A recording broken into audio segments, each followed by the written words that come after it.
महोदय, स्वतंत्रता प्राप्त करने के लिए स्वतंत्रता आंदोलन के दौरान हमारे देश के लोगों ने जो भारी कष्ट सहे थे, जो बड़े बड़े बलिदान किए थे, उन सब को हमें हमेशा याद रखना होगा।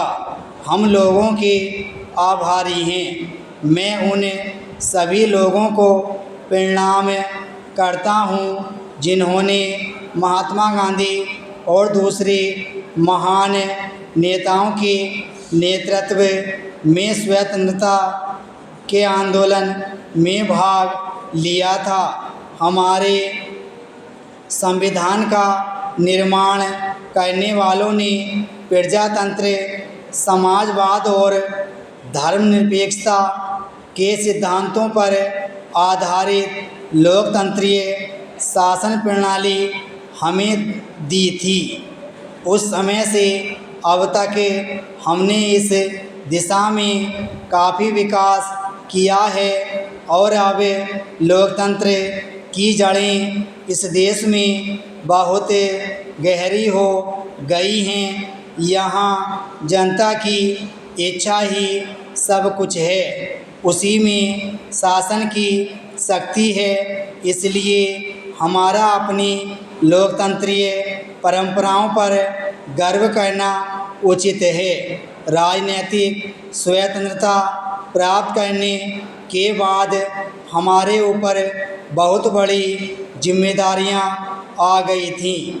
हमारा सबसे पहला काम था आर्थिक स्वतंत्रता प्राप्त करने के लिए कोशिश करना, जिसके बगैर दूसरी सभी स्वतंत्रताएं केवल खाली नारे बनकर रह जाती। हमने योजनाओं के द्वारा आर्थिक विकास का रास्ता चुना है। यह लोगों की इच्छा और उनकी सहमति के द्वारा अपनाया गया रास्ता है। हमें आर्थिक योजना का 50 वर्षों का अनुभव है और विगत वर्षों में हमारे देश ने अनेक दिशाओं में महत्वपूर्ण उन्नति की है।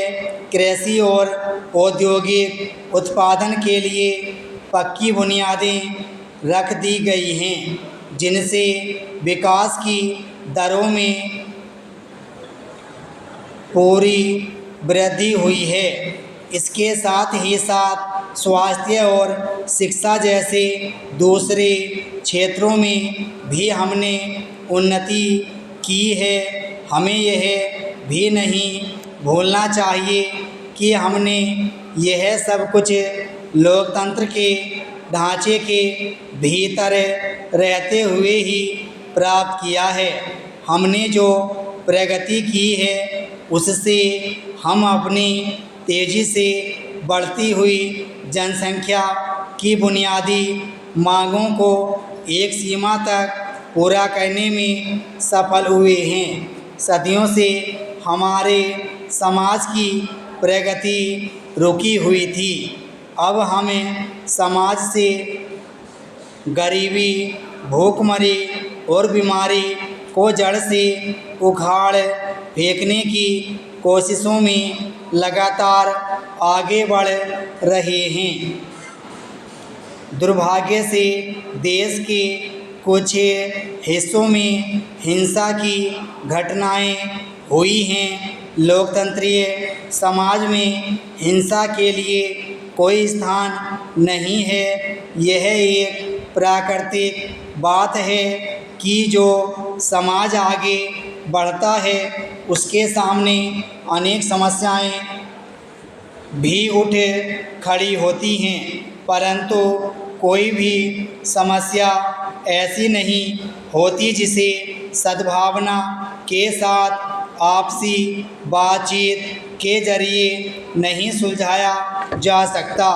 मैं सब लोगों से निवेदन करता हूँ कि वे शांति और स्थिरता की ताकतों को मजबूत करें तथा हिंसा और टकराव का रास्ता न अपनाएं। विराम स्टॉप।